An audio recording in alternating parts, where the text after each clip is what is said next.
بسم اللہ الرحمن الرحیم۔ اعوذ باللہ من الشیطان الرجیم انک لا تہدی من احببت ولکن اللہ یہدی من یشاء وہو اعلم بالمہتدین۔ عزیز طلبہ کرام، سبق نمبر 355،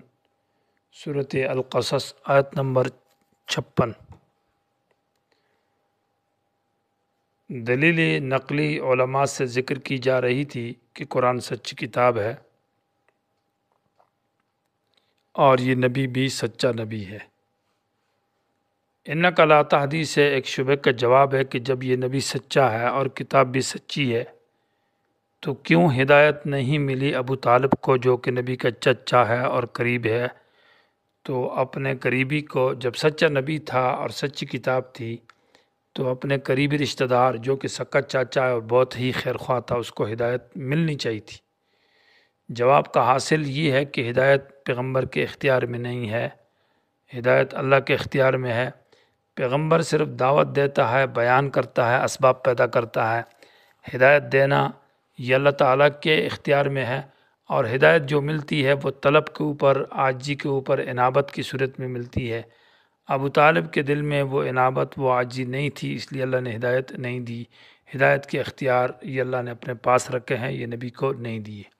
اس لیے جواب سوال کا جواب ہے، انکا بے شک ہے پیغمبر تو، لا تہدی ہدایت نہیں دے سکتا، من اس کو احببتا جس کو تو پسند کرتا ہے، جس سے تو محبت رکھتا ہے، جیسے کہ ابو طالب۔ ولیکن اللہ یہدی، لیکن اللہ ہدایت دیتا ہے، من یشاء جس کو چاہتا ہے۔ اللہ کی مرضی ہے، ہدایت اس کے اختیار میں ہے۔ وہو عالم بالمہتدین، اور اللہ خوب جانتا ہے مہتدین معنی ہدایت حاصل کرنے والوں کو۔ جو شخص بھی ہدایت حاصل کرتا ہے، کوشش کرتا ہے، اہتداء کا معنی کوشش اور طلب کے ساتھ ہدایت حاصل کرنا، تو جس کے اندر طلب ہے، کوشش ہے، محنت ہے، تو اس کو اللہ جانتا ہے۔ یا محتدین کا معنی منیبین کے ساتھ ہے، جس کے اندر انابت ہے، اللہ ان کو جانتا ہے۔ یا لا تہدی میں جو ہدایت ہے، اس سے رہنمودن راستہ دکھانا نہیں ہے، بلکہ ایصال الی المطلوب ہے، یعنی مقصد تک پہنچانا اور توفیق دینا، کہ اللہ تعالیٰ بالکل اس کو ہدایت دے دے اور ہدایت پر قائم رکھے اور پھر جنت تک پہنچا دے۔ یہ اللہ تعالیٰ کے اختیار میں ہے، پیغمبر تیرے اختیار میں نہیں ہے۔ وقالوا ان نتبع الہدی معک نتخطف من ارضنا اولم نمکن لهم حرما آمنا یجبا۔ یہ دوسرا شبہ ہے کہ یہ مکے والے ہدایت پر کیوں نہیں آئے، یعنی مکے والے بھی تو نبی کے قریبی تھے، رشتہ دار تھے، تو ان کو ہدایت کیوں نہیں ملی؟ تو اس کا وجہ ذکر کی جا رہی ہے کہ مکے والوں کو جو ہدایت نہ ملی تو یہ ان کے خوف اور ڈر کی وجہ سے، یعنی وہ لوگوں سے ڈرتے تھے اور ان کے اندر دنیا پرستی تھی کہ کہیں ہم ہدایت پر آ جائیں تو یہ لوگ جو کافر ہے، دیگر بڑے بڑے، یہ ہمیں اچک لیں گے اور یہ ختم کر لیں گے، تو اس وجہ سے وہ ہدایت پر نہیں آئے۔ یعنی یہ مکے والے ہدایت پر کیوں نہیں آئے؟ تو ڈر کی وجہ سے، یہ اس کا جواب یہ ہے۔ وقالو یہ کہتے ہیں کہ ان نتبع الہدی، اگر ہم نے پیروی کی ہدایت کی، ماں کا اے پیغمبر تیرے ساتھ مل کر ہم ہدایت پر آ گئے جیسا تو کہتا ہے، تو نتخطف ہمیں اچک لیا جائے گا، من ارضنا ہماری زمین سے۔ اور تخطف کہتے ہیں کہ جیسے چھوٹی مرغیوں کو بڑے شاہین یا باز وغیرہ آتے ہیں، جو بڑی چھیل ہوتی ہے، وہ ان کو اچک کر اٹھا کر لے جاتی ہے، اور وہ مرغیوں کے جو بچے ہیں وہ اپنا دفاع نہیں کر سکتے، وہ ان کو پکڑ کر لے جاتے ہیں۔ تو یہ مکے والے کہتے ہیں کہ اگر ہم آپ کے ساتھ مل کر اسلام میں آ گئے تو مسلمانوں کی مثال ایسی ہے جیسے کہ مرغیوں کی، اور یہ کمزور مخلوق ہے، اور کافر تو بڑے بڑے وہ باز اور شہین ہیں، اور مطلب یہ ہے کہ وہ ہمیں ختم کر دیں گے۔ تو اس ڈر کی وجہ سے یہ مکے والے ایمان نہیں لائے۔ اولم سے جواب ہے کہ کیا حالت شرک کے اندر اور شرک کے زمانے میں نے تمہیں امن نہیں دیا تھا؟ تم کہتے ہیں کہ ایمان لائیں گے تو ختم ہو جائیں گے، جب تم کفر کی حالت میں اور شرک کی حالت میں ہو تب بھی مکے والوں کا رعب رکھا۔ اللہ کہتا میں نے، اور مکے کو حرم امن بنایا، امن والی جگہ ہے، اور ہر قسم کی خوراک یہاں پر میں نے دی ہے، ابراہیم علیہ السلام کی دعا کی وجہ سے وہ دعا کی قبولیت ہوئی ہے، تو کیوں ایمان نہیں لاتے؟ اولم نمکن لہم، کیا ہم نے نہیں دی ان کے لیے، نہیں بنایا ان کے لیے حرم کو، آمنا امن کی جگہ، یا ان کو ہم نے طاقت نہیں دی زمین حرم کے اندر، مانا ان کو مضبوط کیا ہے اور وہ امن کی جگہ ہے۔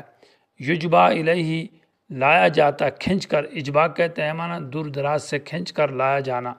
لایا جاتا ہے اس بیت اللہ کی طرف ثمرات کل شین، ہر جگہ کے اور ہر چیز کی خوراک اور آمدنیاں،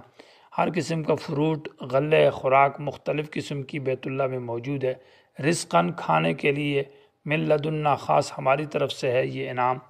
ولیکن اکثرہم لا یعلمون، لیکن اکثر لوگ اس بات کو سمجھتے نہیں ہیں، یہ بے علم لوگ ہیں کہ اللہ تبارک و تعالی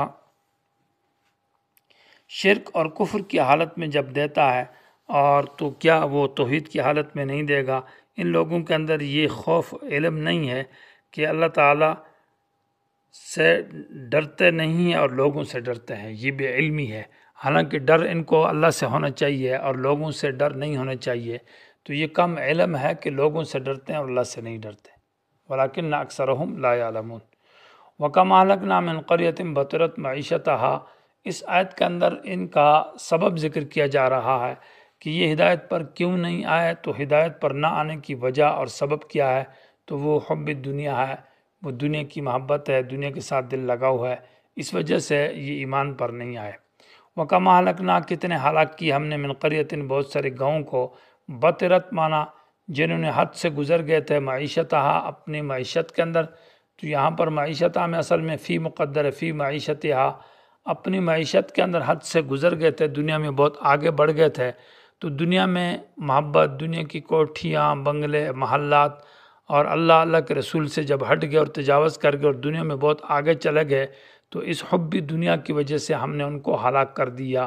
یعنی یہی دنیا کی سرکشی، اور دنیا کے اندر بطرت مانا تکبر کرنا، سرکشی کرنا، دنیا میں حد سے آگے بڑھ جانا،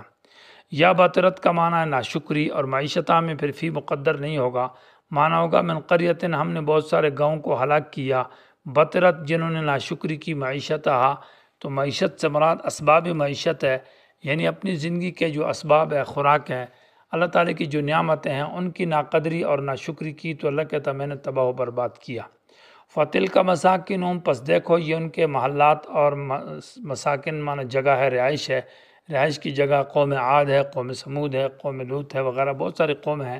لم تسکم من بعدہم، نہیں رہائش رکھی گئی ان کے بعد، یعنی وہاں رہائش نہیں رکھی گئی، ان کے محلات اور ان کے کوٹھیوں میں کوئی نہیں رہا اور نہ وہ رہائش رکھی گئی ہے، الا قلیلا، مگر بہت کم۔ قلیل کا مطلب یہ ہے کہ وہاں بھی کسی کی آبادی نہیں ہے، لوگ رہتے نہیں ہیں، بلکہ جو قافلے آتے جاتے رہتے ہیں تو وہ صرف دوپہر کے وقت یا رات کو ٹھہرنے کے لیے تھوڑا سا آرام کرتے ہیں اور وہاں سے نکل جاتے ہیں، کہ ان علاقوں کے اندر مکے والے یا دیگر اقوام جب آتی ہے تو وہ رات یا صبح کا یا دن کو کسی وقت تھوڑا بہت ٹھہرے اور وہاں سے نکل گئے، وہاں مستقل رہائش نہیں ہے، لوگ نہیں رہتے وہاں۔ مدائن صالح کے اندر دیگر جو اقوام ہلاک ہوئی ہے، وَكُنَّا نَحْنُ الْوَارِثِينَ، اور ہم ہی وارث ہیں، کوئی اور وارث نہیں ہے۔ وَمَا كَانَ رَبُّكَ مُهْلِكَ الْقُرَىٰ حَتَّىٰ يَبْعَثَ فِي أُمِّهَا، یہ ایک سوال کا جواب ہے۔ سوال یہ ہے کہ مکے والوں کو اللہ تعالیٰ نے کیوں ہلاک نہیں کیا؟ ان کے اندر بھی تو حب دنیا ہے، مال ہے، تو اللہ تعالیٰ ان کو ہلاک کر دیتا۔ تو جواب یہ ہے کہ مکے والوں کو ہلاک اس لیے نہیں کیا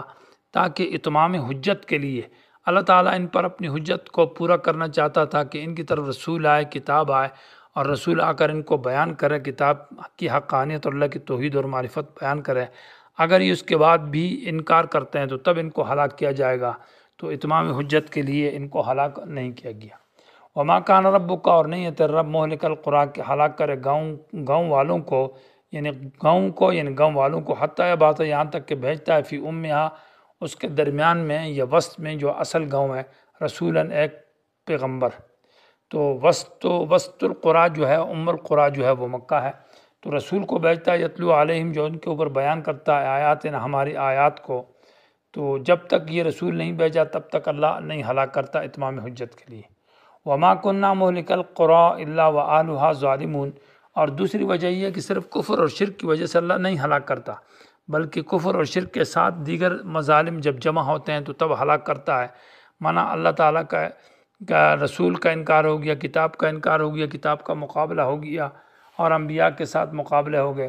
تو وما كنا مهلك القرى، اور ہم نہیں ہلاک کرتے قوموں کو، گاؤں کو، الا واهلها ظالمون، مگر ان کے رہنے والے ظالم ہو۔ ظالم سے مراد صرف شرک اور کفر نہیں ہے، ان کے ساتھ ساتھ شرک اور کفر کے ساتھ دیگر مظالم بھی مراد ہے جو کہ